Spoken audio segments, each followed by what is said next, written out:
Welcome back to Restauranttopia. We got a great episode you're really going to enjoy. Chip Klose, 10 steps every restaurant owner should take to get started with marketing. Chip breaks down the first 5 steps in part 1 of this 2-part series. You're going to love it. Want to thank our sponsor, Hillcrest Food Service. If you're a local independent restaurant and you want a distributor that supports you, check out Hillcrest Food Service at hillcrestfoods.com. Imagine a perfect world where you can build a restaurant, open the doors, and make loads of money. Unfortunately, those days are over. It takes great leadership, hard work, and long hours to operate a successful restaurant. Together, we can make it happen. This is Restauranttopia. Welcome back to Restauranttopia. I have one of my fellow podcasters on today, Chip Klose, one of my favorite podcasts. You really need to go to his website. Everything will be in the show notes.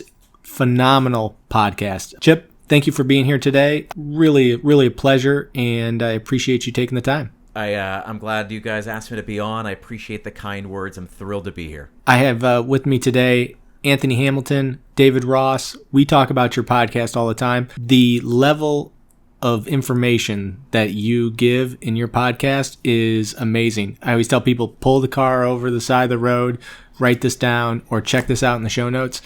If I was in the car when I was listening to your podcast, I would always be on the side of the road. You have so many great nuggets, so many great pro tips. I'm definitely impressed with the amount of knowledge you have for the industry, and more importantly, the love you have for the industry. And we were talking off mic beforehand. You come from the industry, you have a great marketing background, and you've been able to marry the two together to help out restaurateurs. No, I appreciate you saying that. I mean, my podcast, Restaurant Strategy, I think is much like Restauranttopia. It was a labor of love. It was started as a labor of love because I do love the industry. I do love restaurants, food, wine, all of that. I love taking care of people, and that extends to business owners. You know, I've got my own business where I work with restaurant owners, with chefs, managers, marketers, and help them implement certain things. And after a certain while, I don't know, I was doing that for 4 or 5 years, and I just thought, you know what, I want to reach a bigger audience and see if I can make a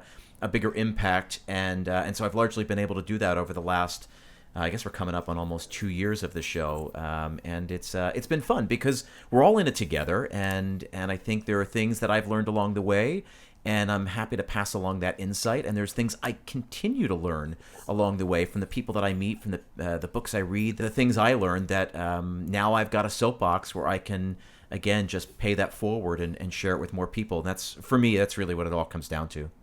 Yeah, and it's evident in your podcast. Again, it's Restaurant Strategy with Chip Klose, but this is a weekly listen for all three of us. Again, honored to have you on, and looking forward to get into your topic, 10 steps every restaurant owner should take to get started with marketing. All right, Chip, what's number 1? What's the first step? Yeah, so I'll give the listeners a little context. Because my podcast is really grounded in generosity, and I appreciate you saying so. I hope that reads. I hope that kicks through the microphone every time I hit record. That's evident in what you guys are doing in the podcast that you've built, in the community that you're cultivating. It really begins and ends with generosity. And for me, when we start talking about marketing restaurants, clients bring me on and they want me to help them with marketing, and we realize pretty quickly that we're talking about two different things. That the place that I want to start from and the place that I'm asking them to start from is wildly different from where they wish to start from. So much of it really starts with shifting your mindset, right? So, like, there are things we can do as marketers, right? There are tactics we can put into place, but none of them work very well without a strategy. It's why I called my show Restaurant Strategy. And that's because I believe real marketing work begins at a foundational level, right? So if we think about restaurants as being a product, right? You can't have a mediocre product and then tell people through marketing that it's great and expect people to believe you. They might come once or twice, right? We know this, right? We've seen a new restaurant with a great website, and you get there and it's just so-so, right? Like, if you've got a mediocre product and you're telling people it's more than it is, like, it's only going to last so long before people figure it out. So the best way to market a business is to create a product or service that is so remarkable that people can't help but love it, and they can't help but talk about it, right? So we can think about hundreds of examples of this, from cars to consumer electronics to restaurants to spirits and wines and beers, right? Like we all know this, but that's really where I want to start. So you asked me what number one is, right? Number one is to shift your mindset from selling to serving and operating from a place of generosity. Probably my favorite quote ever in the history of the world is by the late Zig Ziglar. And he said this. He said, "You can get anything you want in life as long as you help enough other people get what they want." And that is so true, especially when we're talking about restaurants, right? Where we take care of people for a living, right? So marketing is not about tools and tactics, at least not at this point.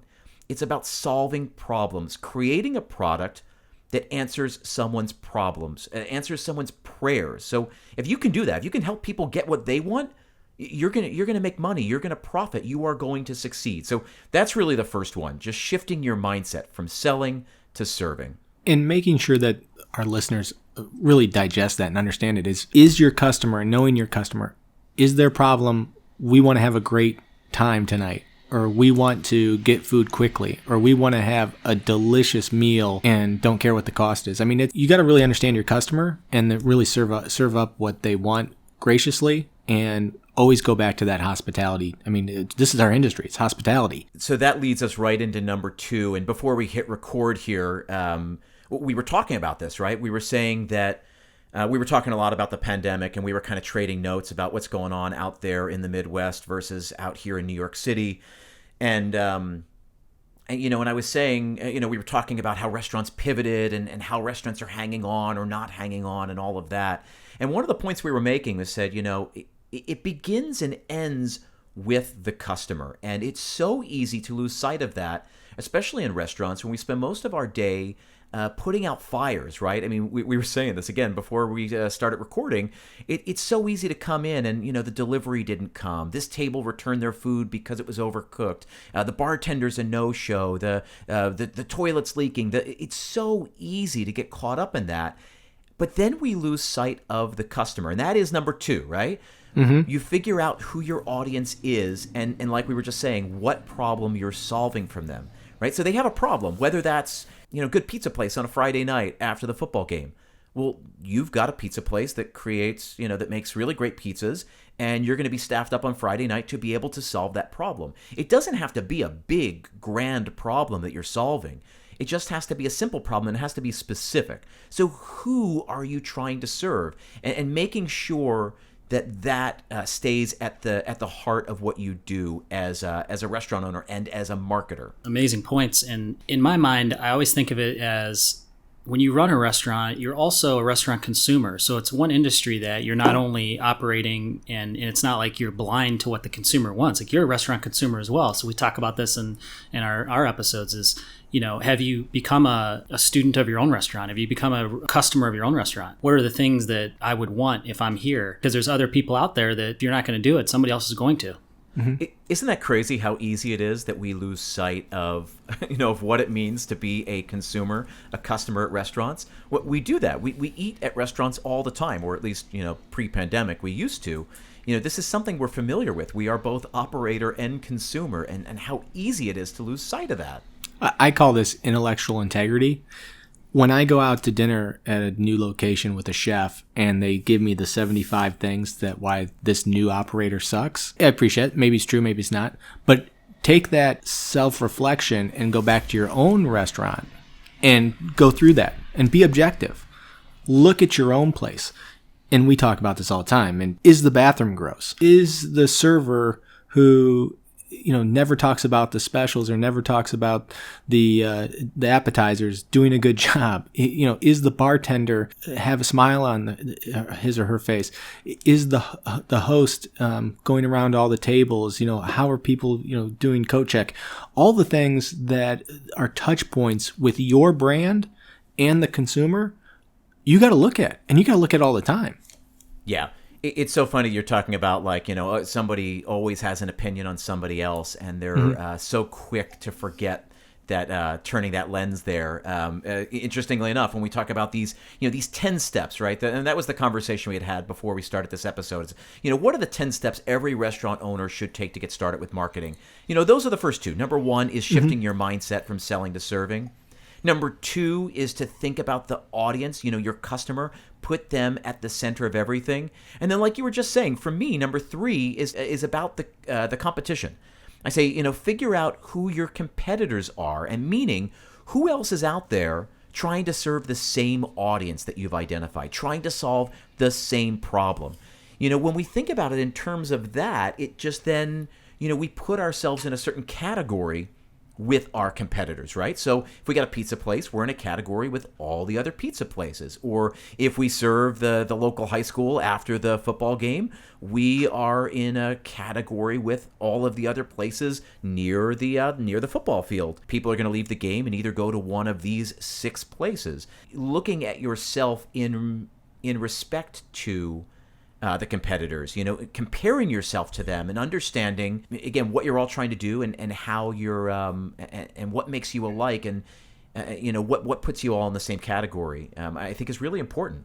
Agreed. I think people fail to look at their competitors enough. You got to understand them. And again, you don't have to be them, but you have to understand what the consumer likes and dislikes about that location. Yeah, absolutely. Well, it's funny. So like, as we lay out these 10 things, hopefully you're seeing, and you see kind of the stress that I have when I work with clients, right? When a restaurant brings me on, they always come forward and they say, oh, we need help with marketing. And by that, they mean, we need more customers. We need you to run Facebook ads. We need help with our email. We need help with whatever it is. And they're always going to the tools and the tactics. The first conversation I want to have are these early things, right? Again, like what's your mindset? How are you serving? Who are you serving? Who else is trying to serve the same audience? Number 3, the competition. Number 4 on my list is about differentiation, right? So how can you differentiate yourself from your competitors? In marketing, we call this positioning, right? There's a bunch of different ways to think about this, but if you identify your competitors, right, and that puts you in a category, right? And a single restaurant can be in a lot of different categories, right? You can be in a category with other pizza places. If you're a pizza place, you can be in a category of those restaurants that are near the football field. Maybe you're, you know what I mean? Like, you can be in a category of all the restaurants in a given block. There are a bunch of different ways you can think about categories. But when we talk about positioning, right, about differentiating yourself from your competitors, you got to figure out what sets you apart. So we're a pizza place, just like all these other pizza places, but how are we different from all those pizza places? And man, this is where so many small business owners just phase out. They zone out. They don't want to hear anything more. So we're a pizza place. We're good. We got good, fill in the blank, whatever. I said, great, but you're not differentiating yourself from the others out there. The good way to think about this is when you think about like the chains, right? The chain restaurants, which I know is like a dirty word for all of us, right? But there's a lesson here to be had, right? And so when you look at those big chains, I think we can agree that they're all more similar than they are different. Right? That, like, yeah, that's fair. They all got some kind of carbonara. They all got some kind of pasta. They all got some kind of burger. Even a Chili's, an Applebee's, a Fridays, and an Olive Garden. They've got more alike on their menu than they have that's different. It's just and 12 microwaves. And 12 microwaves, right? And they all start with S and end in uck. But what they've done is they've got positioning done really well. To illustrate the point a little bit clearer, though, let's talk about car companies, right? Let's specifically look at luxury car companies, right? So the luxury car market does this really well, where there's 10 brands and they're all great cars. If you're a luxury car, there's a certain amount of quality that is built into the product, right? But BMW and Mercedes and Volvo and Ferrari are all wildly different, right? So BMW is all about performance. Mercedes owns that classic, right? They're the biggest, the oldest. They're that classic luxury brand, right? You got Volvo, which owns safety. That's their position. They own safety. Ferrari is a sports car, right? They own sport. So they're all luxury cars, but they own a different part of the luxury market.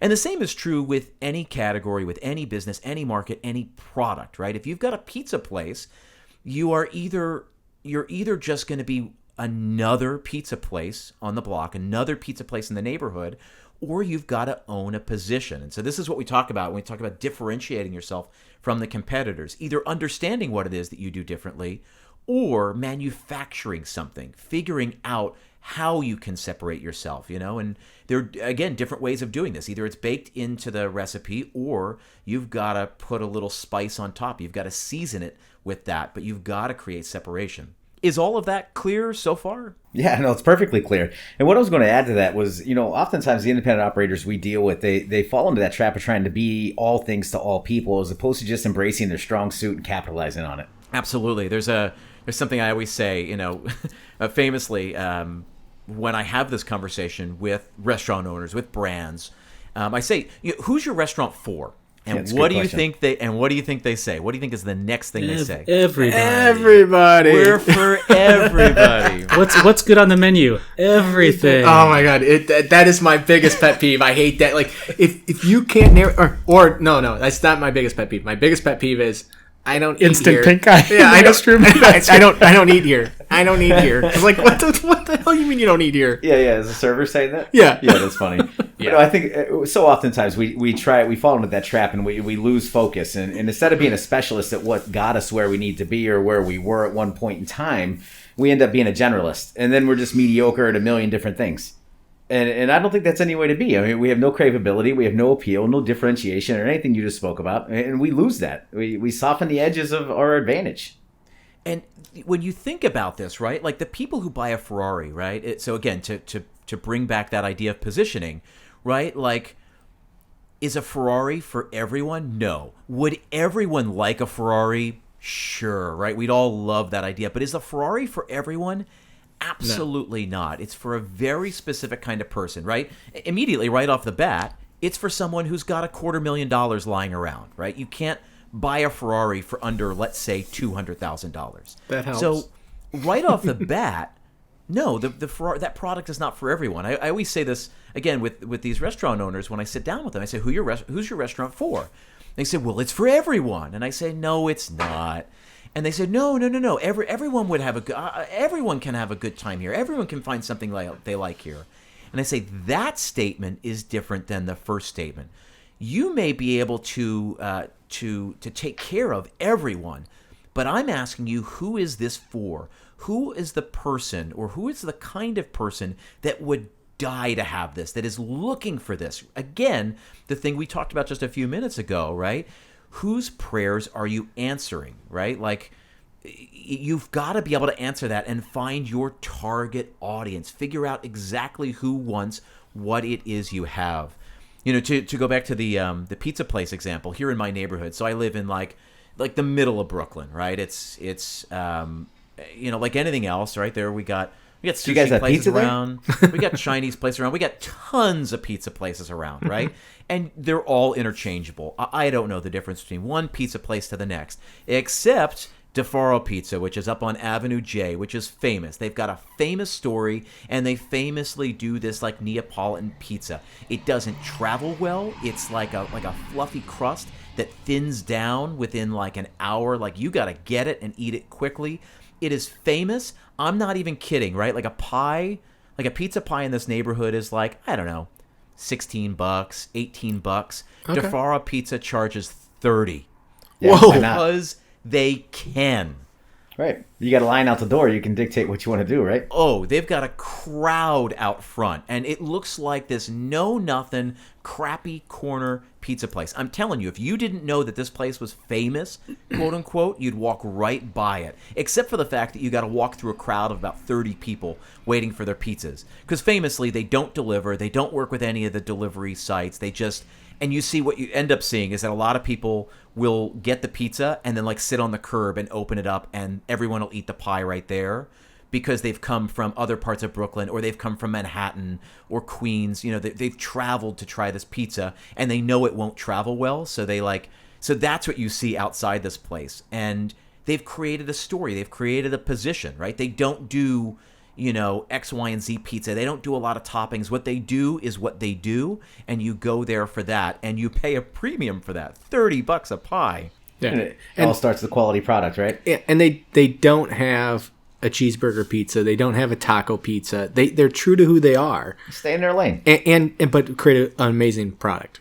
Yeah. I mean, it starts with that, right? Like, you better have kick-ass pizza. No. You can't do all that other stuff without the roots of kick-ass pizza, because you're not going to have the line out the door. Well, just what Chip said earlier. I mean, to go full circle, you still have to have great product. I mean, you're publicizing a failure if you have bad product. Yeah. So it's and I don't want to jump ahead into your fifth point, but you mentioned the place, you walk past it and you wouldn't even know that it would be world famous just looking at it. So that overcomes even decor and environment and some of the other things that are going to become important in your marketing, and obviously in your list of 10, but they've overcome that because of the highest quality. Well, listen, man, I tell operators all the time, I say, look, it doesn't matter what you do. It starts with great food and great service. Do you know how many divey-ass places that I go to, like Brian's bathrooms, and get pink eye immediately? I still go because they have amazing food that I can't get anywhere else. Disclaimer, you don't get pink eye in Brian's bathroom. That's just his line.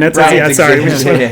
I think if the bathroom is so gross that you get instant pink eye, that you should clean the bathroom. That's all I'm saying. I don't know why this is so foreign. But what I'm saying is that I'm willing to overlook that. It's just like this pizza place. If the food's that good, or the service is that good, or a combination of two that good, I don't give a shit. I'm going in there for that because I can't get that anywhere else. That cravability, that differentiation we're talking about, can't stop it. And to Chip's point, it's telling the story. You're eating it on the curb, that's an experience. It has everything that makes a good restaurant, and they have exclusivity now because you got to wait 50 people deep in line to get your pizza. It all adds up. They have the perfect store. So that's a really important point, right? When you just said story, and that is the heart of all marketing, right? Marketing is about telling stories, great stories, new stories, different stories. Is this place, Defara Pizza, the best pizza in the world? I don't know. Debatable. That's obviously subjective, right? Because I spend my week, I work, 50, 60 hours. I run from restaurant to restaurant. I do all kinds of things. Do I want to sit on the curb and eat my pizza? No, I don't. Me personally. I don't want to take my wife and my 5-year-old son and sit on the curb and eat this pizza. So is this the best pizza for me? No. Is it my ideal? No. What I want is a pizza for me. I want pizza that's delivered hot to my house, where I can sit and have pizza and a beer on a Friday night in the comfort of my own home. But that's what I'm looking for. But you know what? There are plenty of other people who do just want to go find that, that elusive thing, right? That they've heard about Defara Pizza. It's 64 years old. The guy who founded it is still there, overseeing everything. That's part of the story. So when we talk about differentiation, well, that's how they differentiate themselves. I always say, what are the stories only you can tell? So it doesn't have to be the best. There's something called the better trap in marketing, right? Don't just try to be better. Try to be different. That's why I say differentiation, because stories differentiate you. They're at the corner of whatever it is, 15th and Avenue J. There's no other pizza place at the corner of 15th and Avenue J. They own that story.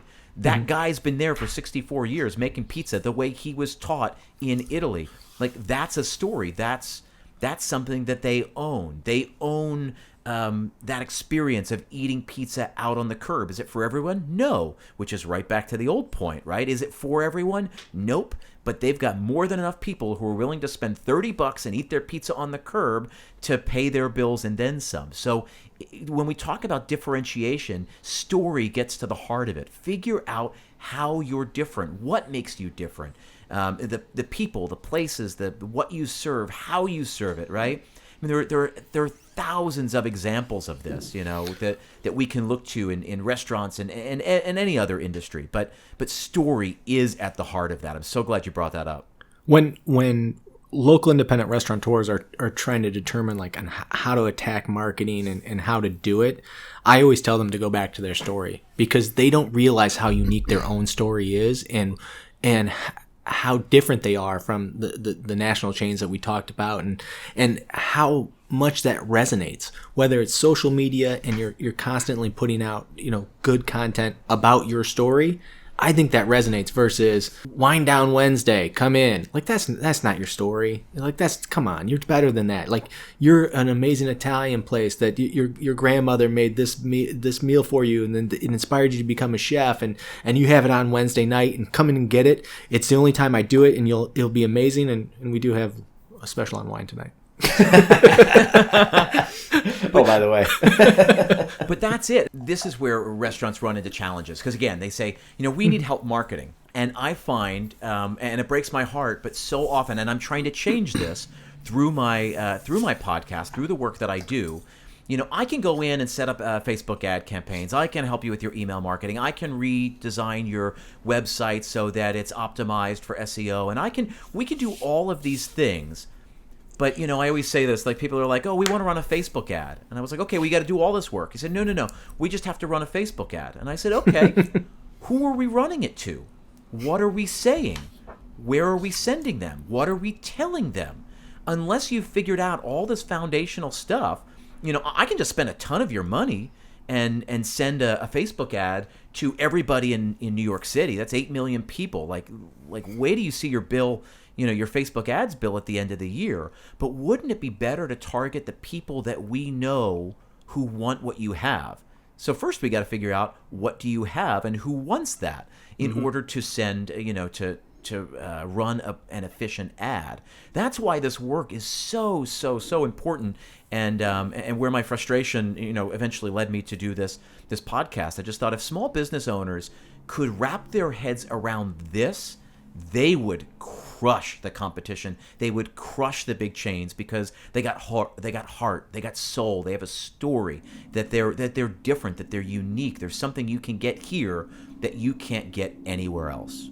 Yeah, I wish you could flip the dynamic there, because a lot of times these restaurateurs are insecure rather than proud. And if they really dig deep and look at it through that lens, I think they should be incredibly proud of what they've done, because you mentioned the word soul, and you look at the corporations, there's no soul there. And don't get me wrong, they're important to our economy and yada, yada, yada. But the independents are really that personalized experience where you get to really touch the person and again, I guess heightened experience there. And there's something to be proud of, some differentiation naturally built in, but they don't rally around it enough. Yeah. And so that's really, the heart and soul of what I try and talk about. And, it is about elevating, the business owners, elevating the business, applauding them for what they did. And again, drawing out the things that make them unique, that make them remarkable. The things that make you different are worth celebrating. And again, that's what I talk about all the time with my clients. It's what I talk about all the time on the podcast. So again, this top 10, we're on number 4, right? So shifting your mindset from selling to serving, right? Bringing generosity into our work. Number 2 is figuring out who you're serving, right? What problem you're solving for them. Number 3 is figuring out your competitors. Literally, who else is trying to serve that same audience? Who else is trying to solve a similar problem? That's how you figure out who your competitors are. And then number 4 was, how do you set yourself apart from those other businesses, from your competitors? How do you set yourself apart by being different? You do all of that and you get to number 5, right? And this is all about, keeping your house in order. And I say, look around and make sure that everything about the dining experience is aligned. Make sure everything is telling the same story. So that has to do with everything, right? Lighting, music, decor, menus, your food, your beverage program, your logos, your signage, your business cards, your website, your social media pages. Everything needs to be aligned to be telling a cohesive story. The thing I always say is, every choice you make matters. Every choice you make affects the bottom line. There is an opportunity to communicate something to a potential customer with every choice you make, right? What does your sign look like? Where are you located? What does your parking lot look like? What does your bathroom smell like? What do the servers wear? How do they greet the table? What are the prices? All of that tells a story, and you've got to make sure that's aligned with everything you already did, with all the work you did on number 1 through 4. And what is your, now that we're we're hopefully coming out of a pandemic here, which I think I've said since episode 2. It's just the tunnel's a lot longer. Yeah, it's like a road trip. We're definitely coming out, right? Yeah. I mean, we're definitely, it's less contact with the customer now. everything that you do has to tell that story. The to-go bag, what's in the to-go bag? Are you leaving flyers? Are you leaving handwritten notes? Whatever it is to make that touch point with that customer to, again, tell that story. That great point, Chip. Here's the thing about restaurants, and this is where I want to empower restaurant owners as you go through the end of this pandemic, whatever that means, and as we go into the new economy, the new normal, whatever that's going to be. Restaurants have a very unique opportunity. It is a blessing, and I really hope we see it as that moving forward. But the average transaction lasts about 2 hours. They are with us for hours. Even you talk about, curbside or to go or whatever, our interaction with them, that transaction takes place over several touch points, and it still lasts longer than, let's say, you need to order a new widget, whatever you want to go order online. You go onto Amazon, you look, you do your research, you click, you buy it, it's there 2 days later. You are the customer is 2 steps removed from the producer, from the person that actually made that, right? Because you've got an intermediary, Amazon, and you've got some delivery service, whether that's, the Postal Service or UPS or FedEx, however it's getting to you, you are so removed as a merchant, you're so removed from that consumer. And as restaurant owners, as restaurant operators, as marketers who work in this industry, for the most part, we get to own that experience, that customer journey. And I hope that when people start coming back into restaurants and we get that give and take, that back and forth, I hope we embrace that and we understand just how valuable that was. Because I think, and I'm sure I'm speaking for a lot of people out there, I think we all took that for granted, right? It's so easy to complain about the customers, to bitch about this, to bitch about that. But the fact that we know right away whether they like it or not, and we can do something about it, that's a huge opportunity. What do you do on Amazon if you get something you don't like? You either return it, or you throw it away and you bitch about it, or you trash it on an online review. But here we get to affect that experience, and what an opportunity that is. And not only that, but at the root of it, it's a very intimate relationship in that you're nourishing people while entertaining them at the same time. And we're unique in that aspect. And I feel we also take that for granted. Well, I think Chip said this during our... I was just going to say this. I heard this recently. Yeah. Chip, I think you said this, and I don't want to take words out of your mouth, but it's such an intimate relationship. People are putting food in their body. I mean, this isn't another, podcast mic or a computer mouse or something like that. It's entering somebody's body. Yeah, there's a lot of trust there. There's a lot of trust. Trust is the key. That's the thing we don't talk about enough in this industry, and I've really been trying to get on this soapbox about it because what I find so many restaurant owners focusing on is awareness, right? It's that idea of if people knew that we were here, they would come here. It's that's not necessarily true because think about all the places you drive past on your way to work, right? You know of all these places, and you don't go into 90% of them for one reason or another. And it has to do with convenience and trust and timing and a million other things. But trust is at the heart of that, right? The first jump that a restaurant has to go through is from obscurity to awareness, right? You've got to be on people's radar. But then the chasm between awareness and trust is huge, right? Am I going to enjoy that food? Is it going to be worth the money, worth the time? I think you guys were talking about this last time when we, had a little catch up, just kind of prepping for this, right? People give us their 2 most precious resources, time and money. That's huge. And to acknowledge that or to not acknowledge that would be a crime. I think going into the holiday season, we need to be uber aware of this because customers are or are not buying gift cards based on that trust. Think about that. You as a local restaurateur, an independent restaurateur, are competing against the crappy taco place, the crappy Italian place, crappy, and then you put the type of food in front of it, national chain. Those types of places, even if the one down the street closes, there's going to be another one. My gift card's not going to go to waste. That's what you're fighting, the consumer mindset. So to know that your local pizza place is going to honor that gift card, honor that commitment. Here's $100. Here's a commitment to deliver you $100 worth of food sometime in the future. That level of trust needs to be honored. And Chip, I think this is cool. Like, I think we do need to revisit our story, take the time to go through our show notes Chip's show notes. You'll notice the difference if you go through any of the episodes. It's Chip's show notes. and just write down. Again, it doesn't need to be a manifesto. 2 or 3 lines of what you think of each one of these. That will help you put together your marketing plan. And that's why I love the title of this episode, the 10 steps every restaurant owner should take to get started with marketing. This is the push-ups you have to do in life. This is the push-ups you have to do in business to get yourself ready to do the Facebook ad campaign. Before you even open up Google Analytics, before you start doing, we're going to be Insta famous or whatever the word of the day is, these are the things that you need to do to take those steps. Here's the thing. Every week, restaurant owners, and I've worked in the industry for 20 years, every week, people spend, 2 hours doing weekly payroll? Minimum? Mm-hmm. 2 hours, right? Takes you an hour to do your weekly schedule. You're probably spending 3 hours all together doing inventory.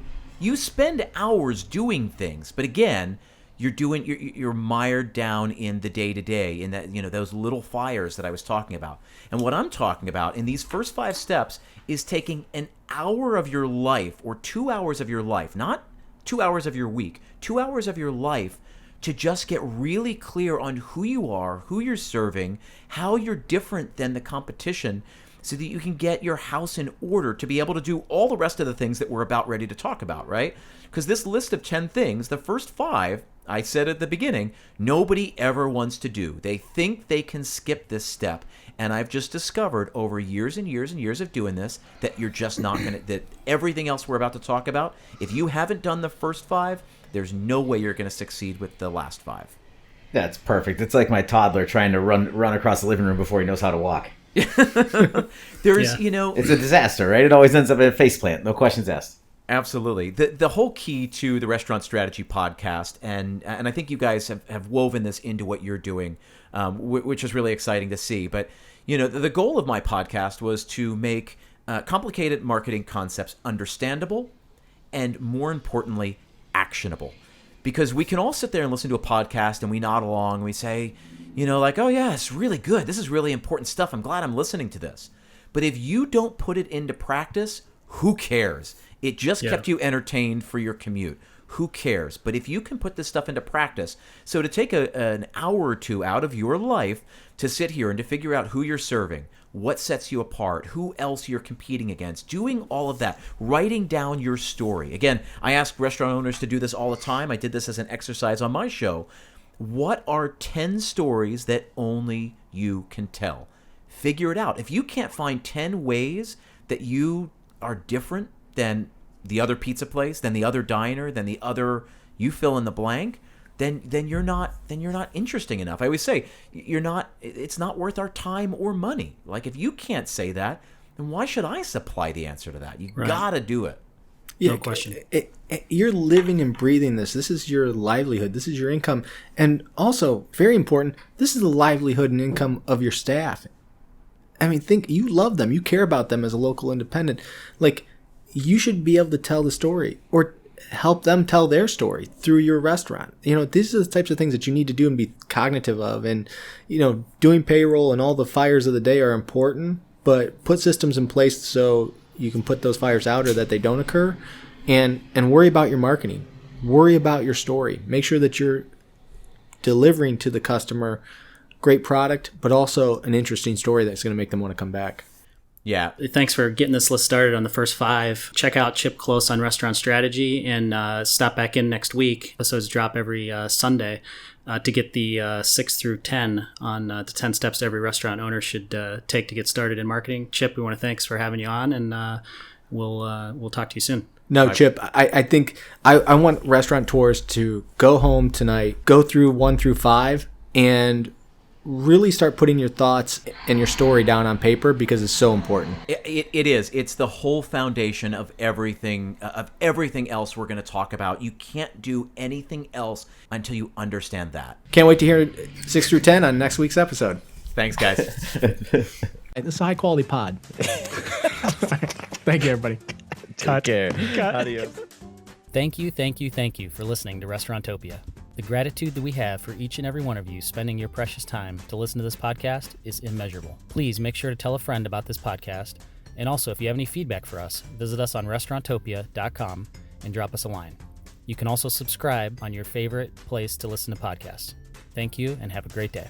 And us being on the distribution end, like our reps are out there every day talking to operators and really almost being therapists, on every spectrum of anxiety to sadness to anger to, everything. So for them to be out there and really keep the spirits up, because I agree with you. We're going to, the ones that get through this and are still operating are going to win big. Yeah, I mean, I think so, because, it's like all these places are going to close and they say, oh, all these guys are sitting on the sidelines and going to open their own, and they're finally going to be able to get in the game, but they won't have anybody who went through this and got through it has got a leg up, because you learned, you really learned firsthand what grit was. You learned how creativity applied to your business.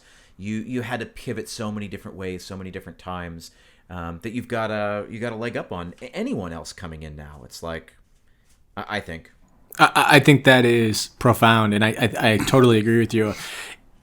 Just making sure that your staff, and again, even if you're running at 50%, 30% capacity, your key players are still on your team, and you don't have to replace them when you try to open back up. It's going to be vital to your long-term success, and the constant reminding of the customers. We were there during the pandemic for you, and we want you to be there for us as we move out of the pandemic. Yeah, it really goes, it really moves both ways. It's funny because that's, a lot of what, we're going to talk about today, I think, in how to prep for marketing and how to do marketing for restaurants. But like, it begins and ends with the guest, literally. The most successful companies are able to serve their people, and that didn't change with the pandemic, right? Like right? People were stuck at home, but they still needed something. And again, the people that could figure out, like, what do our people need? Our people used to come to us for this, and now they can't do this, but they need something else. So how can we provide that? Like those businesses, we keep talking about, the ones who pivot or the ones who succeeded. Well, the ones who pivoted just understood their audience better, understood their people, and understood that it's all about the people, and figured out a different way to serve the same people, doing the same thing, but just differently. It's funny that we lost sight of that at some point in time. I think restaurant owners are famous for losing sight of it, because it's so easy to just get mired down in the day-to-day. You spend all your day putting out little fires. This order didn't come in. This bartender no-showed. This table returned their food because they didn't like it. I mean, it's so easy to get caught up in it. And you finish the shift, and you have a beer, and you're like, ugh, I got to go home. You drop in bed, and you do it all the next day.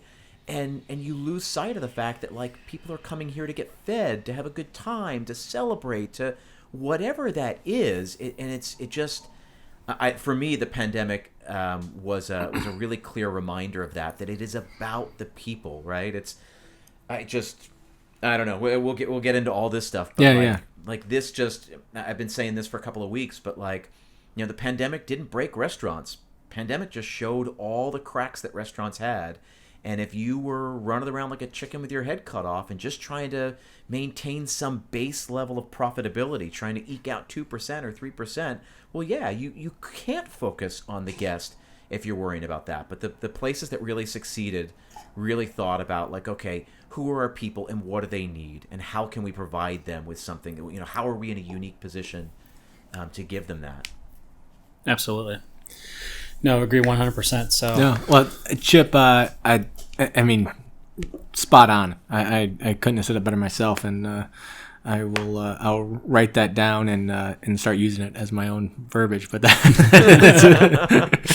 you get credit the first time. After that, it's his. No. I'm seriously. Your insight and pulse on the industry is amazing. But let's